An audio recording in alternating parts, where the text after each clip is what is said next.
السلام عليكم البنات، نتمنى تكونوا بخير وعلى خير بصحه جيده. وصفه اليوم عندنا كيكه هشيشه وكتذوب في الفم وما فيهاش المقادير بزاف. هانتوما البنات، يا سلام عليها.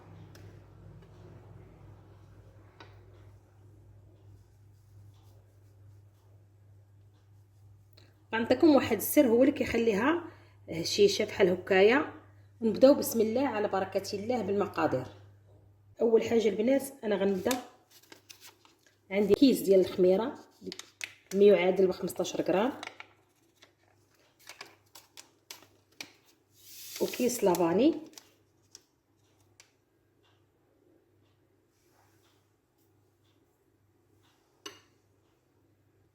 وعندي واحد دانون ديال الفاني.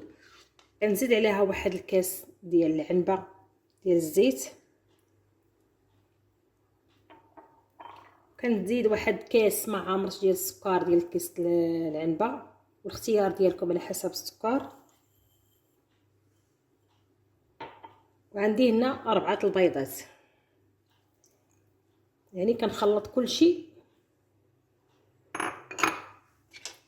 وكنبدا. بنات انا غنخلط معكم بالطراب اليدوي باش مرحله مرحله نشوفوا كيفاش كتجينا هاد الكيكه هذه.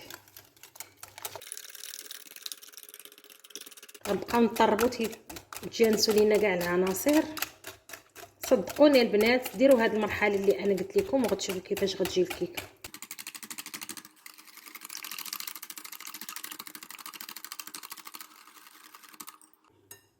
ملي طربت كاع العناصر البنات، انا عندي 10 المعالق ديال الدقيق.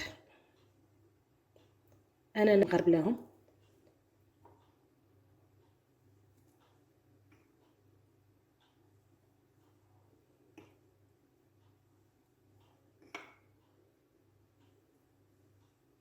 ندير دابا النص بما خلط ونعاود تاني نخلط.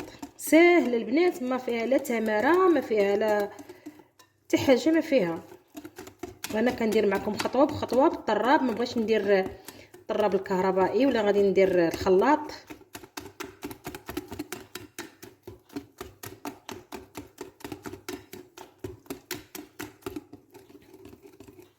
صافي ملي كنشوفوا هذاك الدقيق داب لينا، ما بقاتش لنا في الكويرات، غادي نزيدو ثاني المعالق اللي بقاو لينا ديال الدقيق.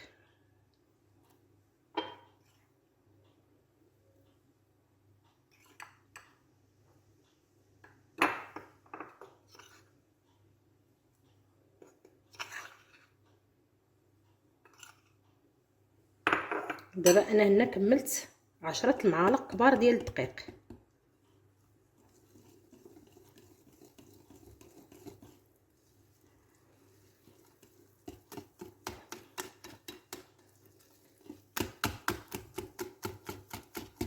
كنشكر اي واحد دخل القناه ديالي ودار لي ابوني، حتى نشكرو.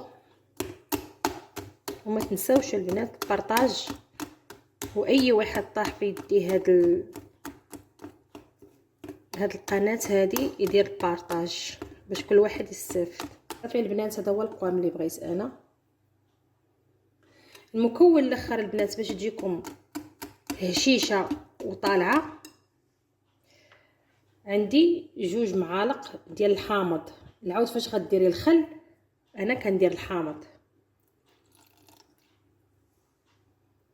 ان الحامض هو اللي كيهشش هاد الكيكه وكيطلعها.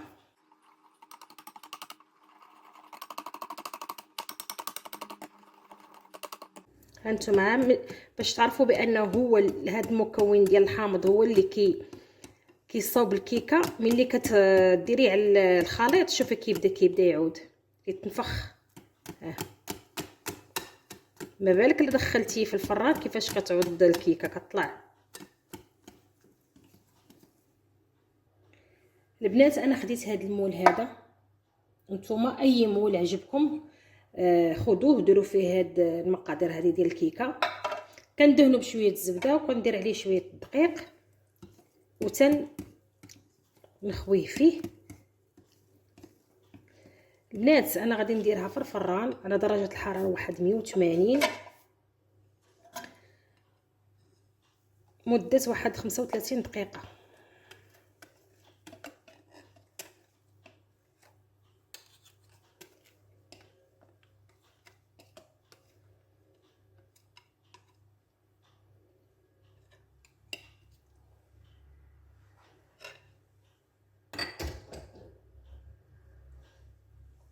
صافي البنات كنضربها بحال هكا باش تخرج منها هذاك الهواء ديالها. غادي ندخلها الفران ومن بعد نعاود نرجع عندكم. وهذه هي الكيكه بعد ما خرجناها من الفران تتجي. شوفوا البنات على الهشاشه اللي فيها،